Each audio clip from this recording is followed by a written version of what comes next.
Cucuku itu memanglah anak tanda tanya yang dilahirkan dari titik-titik paragraf rumpang. Mulut mungilnya itu dapat menghasilkan berderet-deret tanda tanya dalam setiap harinya. Tak terbayang jika nanti diameter mulutnya kian melebar. Sepertinya aku akan menghabiskan jatah masa tuaku untuk memenuhi hasrat bertanyanya yang tak ada habis-habisnya. Lihatlah, sebentar lagi ia akan membuka mulutnya untuk mengutarakan pertanyaan yang pertama. Pilu jangan mencuri, Pilu jangan mencuri. Mencuri itu dosa. Oh iya, Nek. Nek, aku mau nanya. Sebenarnya pencuri itu siapa sih, Nek? Pencuri itu ialah pohon pisang yang berbuah mangga. Apa katanya, Pilu? Pohon pisang berbuah mangga. Kok bisa, Nek, pohon pisang berbuah mangga?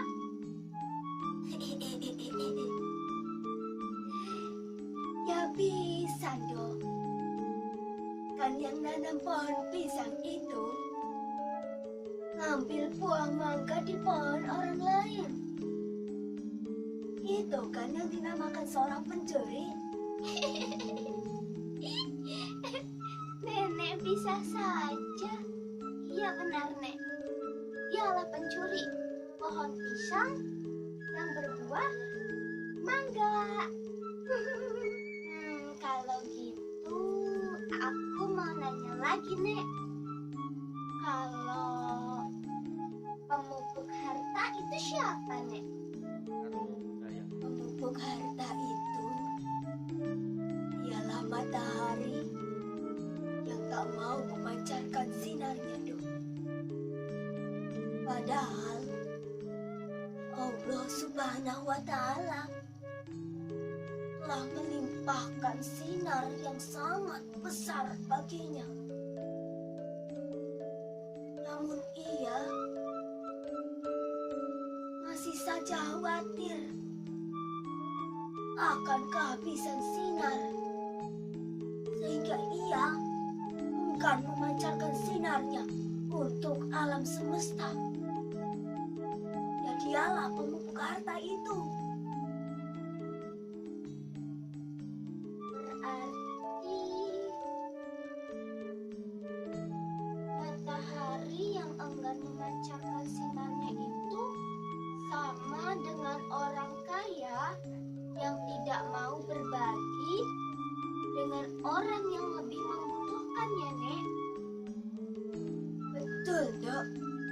Sudah. Kupingmu sudah bisa dengar suara adzan, kan? Ya, mari kita sholat dulu. Nenek, sebentar.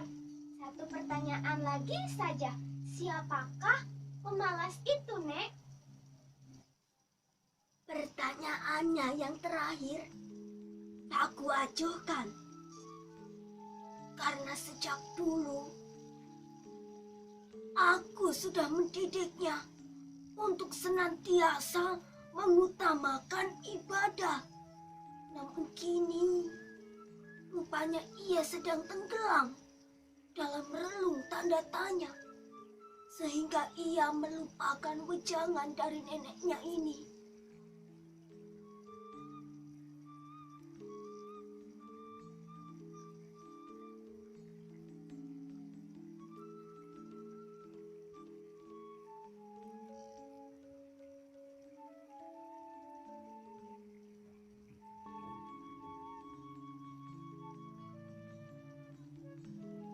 mau tahu siapa pemalas itu?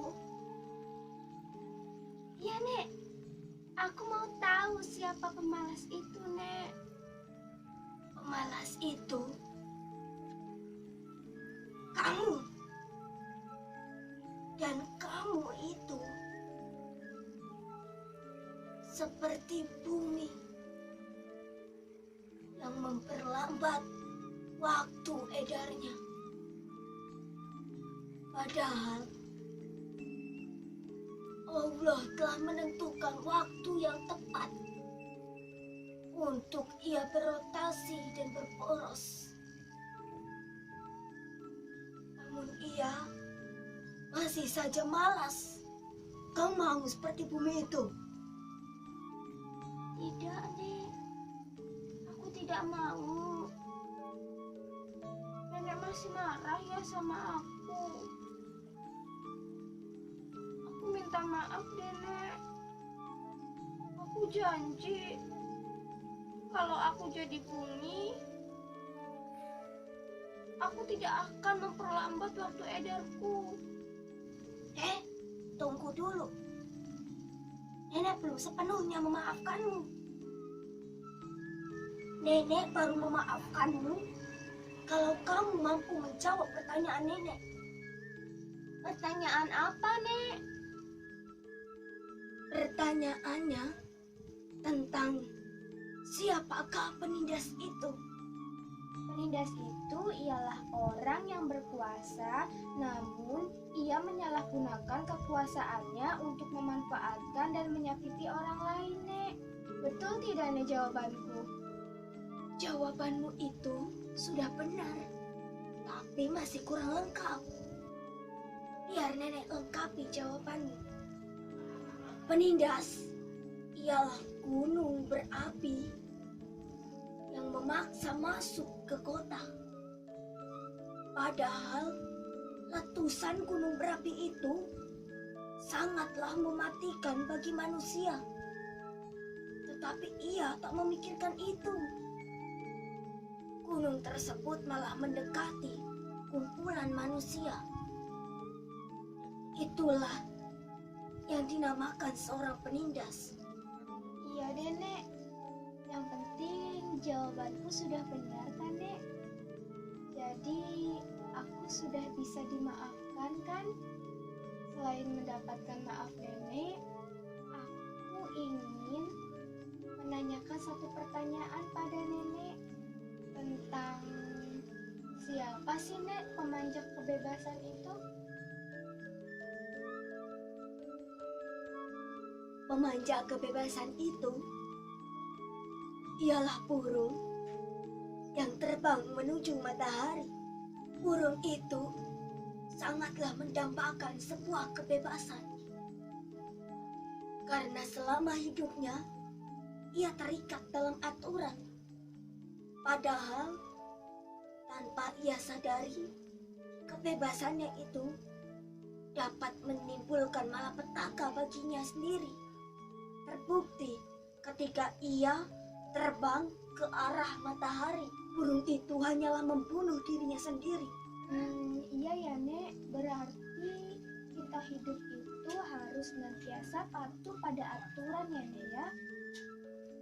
Iya dong. Benar sekali. Karena kita ini hanyalah manusia biasa, bukan yang maha benar. Jadi, apa yang kita inginkan itu belum tentu benar. Disinilah fungsi aturan sebagai tabir pemisah antara kebenaran yang sebenar-benarnya dengan kebenaran yang hanya pucuk rayuan. Kalau gitu, kalau orang lalai siapa, Nek? Kau masih mau bertanya terus? Apa kau tak mau mengistirahatkan otakmu itu sebarang sejenak? Iya deh, Nek. Kalau gitu, aku tidur siang dulu ya, Nek. Akhirnya, ia memahami maksud tersiratku. Tempurung keriput ini sudah sangat rentan, sehingga apabila digunakan terlalu sering, maka akan mudah sekali panas. Yang kukhawatirkan bukan tentang ketidakberdayaanku di masa sekarang dalam menjawab pertanyaannya. Tapi yang kukhawatirkan tentang masa depannya ketika aku sudah tak mampu lagi membersamainya. Ya, seperti itulah. Takdir Manula sepertiku. Masa depannya hanyalah berupa kekhawatiran dan kecemasan. Sedang keindahannya hanya terletak di masa lalunya. Karena paragraf dalam kisah-kisahnya sudah terisi semua, sehingga ia dapat menemukan makna dari setiap kisahnya. Untuk itu, mari kita berkunjung ke Museum Kenangan Tanda Tanya cucuku. 7 hari yang lalu, aku mengajaknya pergi ke ladang untuk memanen buah rambutan. Namun mata mungilnya itu menangkap sebuah keanehan pada pohon rambutan tersebut. Karena pohon rambutan tersebut memiliki 2 jenis daun yang berbeda. Kujelaskan kalau salah satu dari daunnya itu hanyalah benalu yang menumpangi pohon rambutan tersebut. Lalu mulut mungilnya bertanya, jika benalu itu orang, maka siapakah orang itu?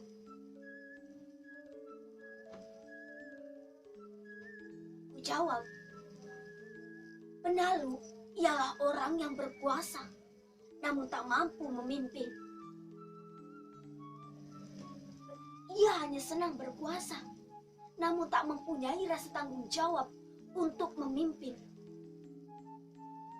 Berbicara tentang pohon rambutan dan ladang mengundang ingatanku pada sosok lelaki. Sosok lelaki yang sudah menemani separuh hidupku. Ialah lelaki analogiku.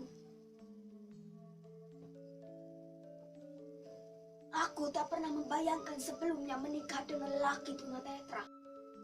Namun setelah menikah dengannya, aku baru menyadari bahwa Tuhan itu Maha Adil. Akulah wanita botol kosong yang sempurna dalam fisik, sedang ia lelaki tunanetra yang obesitas akan ilmu pengetahuan, sehingga kita saling melengkapi satu sama lain. Sayangnya, ia meninggalkanku tanpa berpamitan terlebih dahulu.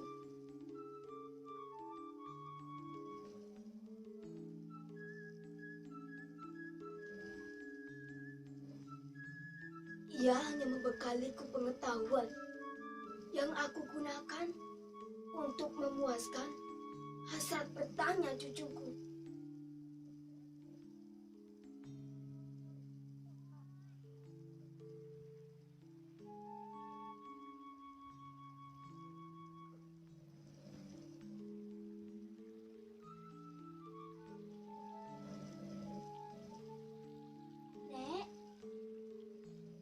Nenek lagi kangen ya sama kakek?